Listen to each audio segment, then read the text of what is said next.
A Kansas House majority advanced to final action a bill that lowered the minimum age for people applying for certification as a law enforcement officer to 20 years of age from the current standard of 21. While law enforcement training could take place, supporters of House Bill 2164 indicated individuals would need to be 21 to be assigned duties as a part-time or full-time officer.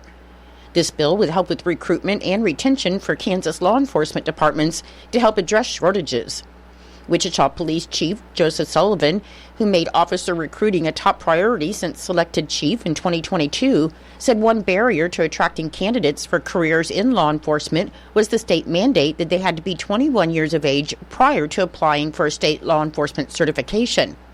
The House bill would allow departments to formally bring 20-year-olds into the process while they await a law enforcement academy start date, and the objective would be for applicants to complete a 6-month training program before turning 21. Overland Park Police Chief Doran Jokhorst, who entered a Colorado Police Academy at the age of 20, said the reform would reflect her belief that responsible and capable individuals exist within the lower age group, and opening training academies to Kansas applicants earlier would support law enforcement agencies working to attract promising candidates. Representative John Carmichael, a Wichita Republican who served as chairman of the Kansas Commission on Peace Officers Standards and Training, said he wasn't convinced lowering the age was sound public policy. He said there could be problems if 20-year-old trainees were given a gun and a badge before they were equipped to handle the job. And he urges the House to move very slowly on this request because he thinks they're going to make mistakes and they're going to have people without the maturity out there as police officers. Kansas is hosting its first ever job fair on a weekend as the virtual job fair hosted by Kansas Works will start at 7:30 a.m. tomorrow, Friday, February 21st, and continue through 9 p.m. on Sunday, February 23rd. Lieutenant Governor and Secretary of Commerce David Tolan said in Kansas the job opportunities, regardless of industry, are limitless. He said as this is their first ever weekend job fair, he encourages anyone who is actively job searching or considering a new career to take advantage of this new opportunity and see what companies across the state have to offer. The online job fair allows anyone searching for a position to fill out applications, chat live, and interview virtually with participating employers. And Tolan suggests that job seekers dress professionally, as employers might request a video interview. Candidates can participate through any digital device, and registration is required regardless of past participation in job fairs. And those with a disability may request accommodation by calling 877-509-6757 before the event. For more information, you can visit kansasworks.com.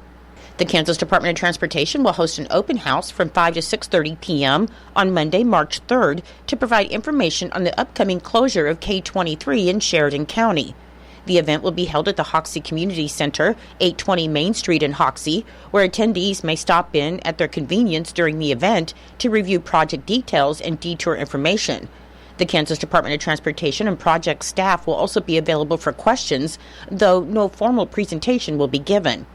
The closure is scheduled to begin Monday, March 31st, and is necessary for the modernization of 6 miles of K-23 between County Road 70, CR 406, and Walnut Avenue in Hoxie.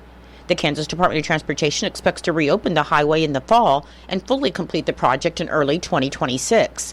Anyone who requires special assistance or accommodation to attend the meeting should contact the Kansas Department of Transportation Public Information Officer Lisa Moosman at 785-874-8107 1 week prior to the meeting.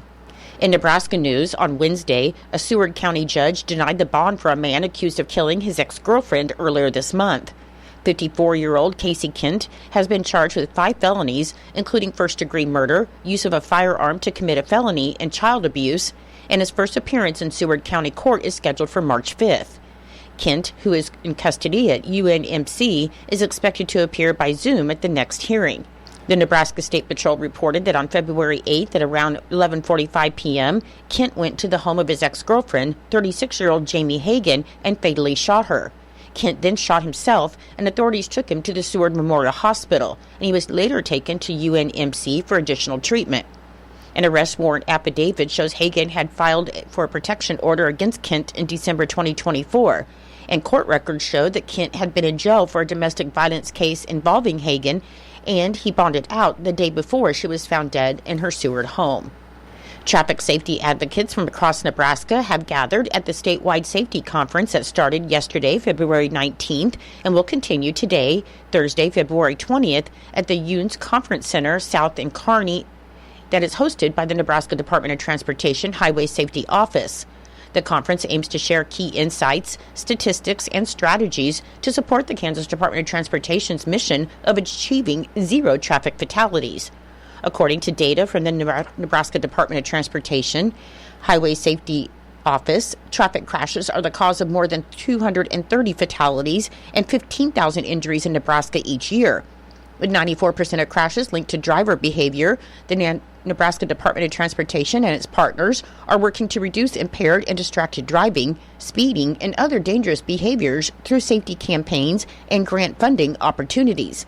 Additionally, increasing seatbelt usage remains a critical focus as seatbelts improve survival rates by 45%.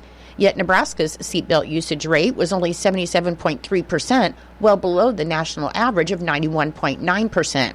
This year's conference features local and national speakers covering topics such as grant writing, social media and project promotion, law enforcement training and strategies, child safety seat training, and much more. A detailed agenda and schedule can be found at ndot.info/HSO-conference. By equipping highway safety advocates with life-saving information and discussing solutions, the Nebraska Department of Transportation Highway Safety Office is committed to making Nebraska's roads safer by working toward the ultimate goal of zero traffic fatalities.